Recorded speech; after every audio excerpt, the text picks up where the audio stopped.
Hello guys! Hello! Cancer! Welcome dito sa aking channel, Cancer. Alamin natin kung anong messages, vibration, gabay, energy para sa lahat ng Cancer. So, tingnan natin kung anong messages yan. Okay, Cancer.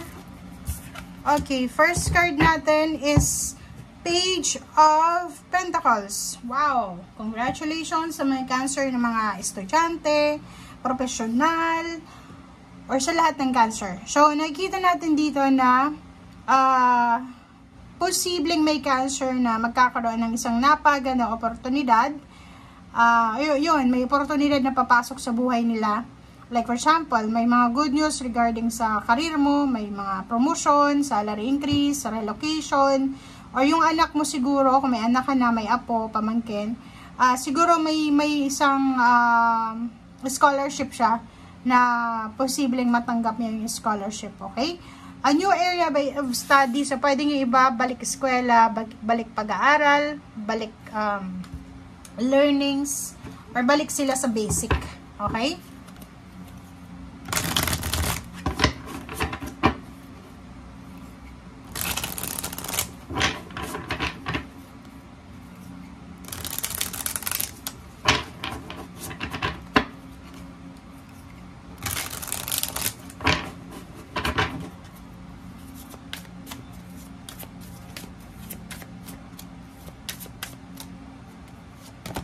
Okay, King of Fire. King of Fire. King of Fire. Wow. Cancer. Ang sinasabi sir dito ng King of Fire na to is sobra kang magiging ambitious, sobra kang magiging motivated, sobrang fiery ka eh. Fire sign energy to. Nakikita ko sir dito na kailangan mo ng focus eh. Kasi sa sobrang motivation mo, sa sobrang ambition mo sa buhay, pwede kang maging aggressive. Kasi ganun eh, pag ambisyoso tayo, masyado tayong motivated, pwede tayong gumawa ng desisyon na hindi natin masyadong pinag-iisipan. So dito, mag-focus ka, focus, okay? Communicate with vision. So nakikita ko sir dito, if ever man, may kailangan kang malaman, information, or lahat ng klase ng bagay na hindi mo masyadong alam, magtanong. Okay? Walang masama sa pagtatanong. Okay? Kasi lahat naman tayo dito sa mundo, walang alam eh. Diba? Kaya nga tayo buhay dito, kasi para matuto. Learnings, ang purpose natin dito sa mundo. Okay?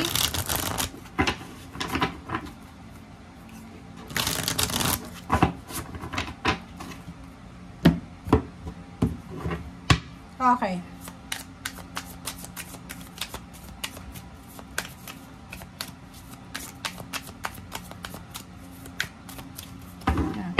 Cancer. First card natin is Ace of Cups. Ace of Cups, Cancer. So, nakikita ko sir dito, new friends, new source of emotional happiness, acquaintance. Good news about relationship, good news about your family. Lahat maganda. So, may mga balita ka na matatanggap na pwedeng magdala sa'yo ng excitement, confidence, and aapaw yung cups mo. Sobrang happiness. Okay?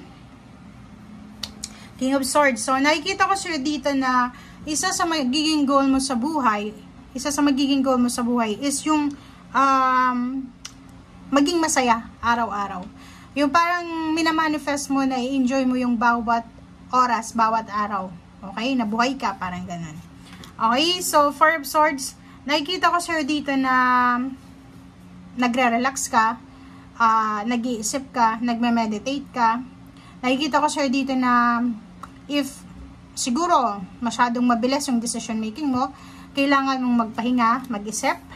And nakikita ko you're enjoying life, diba? So, nakikita ko maganda to kasi last year masyado kang aggressive, ng problema. So, nakikita ko sir dito na kakalma yung buhay mo, 'di ba? Kakalma ka, makakahinga ka ng malalim, magse-celebrate ka. Kasi yun, ang Ace of Cups na yan is all about celebration, happiness, 'di ba? So, Eight of Pentacles, nakikita ko sure dito na posibleng makakatagpo ka, Cancer, ng isang trabaho na pwedeng mataas yung sweldo. Ang trabahong ito is pwedeng makakatulong sa'yo para kumita ka ng malaki. Ang trabahong ito is makakatulong to sa'yo para, yun, yung trabahong yan is makakatulong yun sa'yo para kumita ka ng malaki, para makuha mo yung financial success, parang ganon. Ang trabahong yan is makakatulong yan sa'yo para makaipon ka ng pera, mabili mo kung ano yung mga gusto mong bilhin sa sarili mo, parang ganon. Okay? Next card is 6 of Wands. And, diba? So, kung makikita mo dito, Cancer, sa lahat ng zodiac signs, ikaw lang yung may napakagandang baraha. Yung 6 of Wands is victory and success. So, yun. Scholarship, recognition, awards, rewards, promotion. Nakikita ko na magiging balance yung financials mo. Financial, may taong pwedeng makatulong sa'yo, pwedeng ikaw makatulong din. Etong 6 of Wands na to, Cancer, napaka-importante to. Kasi, kahit gaano man tayo yumaman, kung palaging papasok lang sa'yo, babawiin din yan sa'yo. Okay? Kasi ganun yung law of prosperity. Law of abundance, ganun eh. Minsan, yung pera, yung abundance, prosperity na dumarating sa atin, hindi talaga yun para sa atin. Minsan, para yun sa anak mo, or ikaw lang yung parang naging daan. Okay? So, hindi, lahat ng blessings na dumarating sa atin, kailangan natin i-share. Diba? Hindi yung aakuin natin yan lahat-lahat. Kasi hindi yan para sa atin talaga. Okay? So, 6 of Wands, nakikita ko yung victory, success, recognition. Maraming tao yung magiging masaya, magiging happy dahil sa success na meron ka. And, dito sa 6 of Wands, maraming pupuri sa'yo, maraming, yun, hahanga sa'yo. And then of Pentacles is financial success siya. So, nakikita ko sa'yo lahat ng pinagpaguran mo, lahat ng sacrifices mo, lahat ng pagod, puyat, luha na ibinigay mo ay posibleng may kapalit yan. Yung Ten of Pentacles dito is all about financial success. Yung ano to, pwedeng inheritance, pwedeng lump sum of money, pwede siyang galing sa gobyerno, or pwedeng galing siya sa sponsorship, or pwedeng galing nga siya sa scholarship. So, Two of Pentacles, nakikita ko siya dito na this year, wala kang masyadong poproblemahan sa pera, kasi balance yung pera mo. And nandito yung The World card. If balak mong mga ibang bansa, kung nasa Pilipinas ka pa lang, possible to.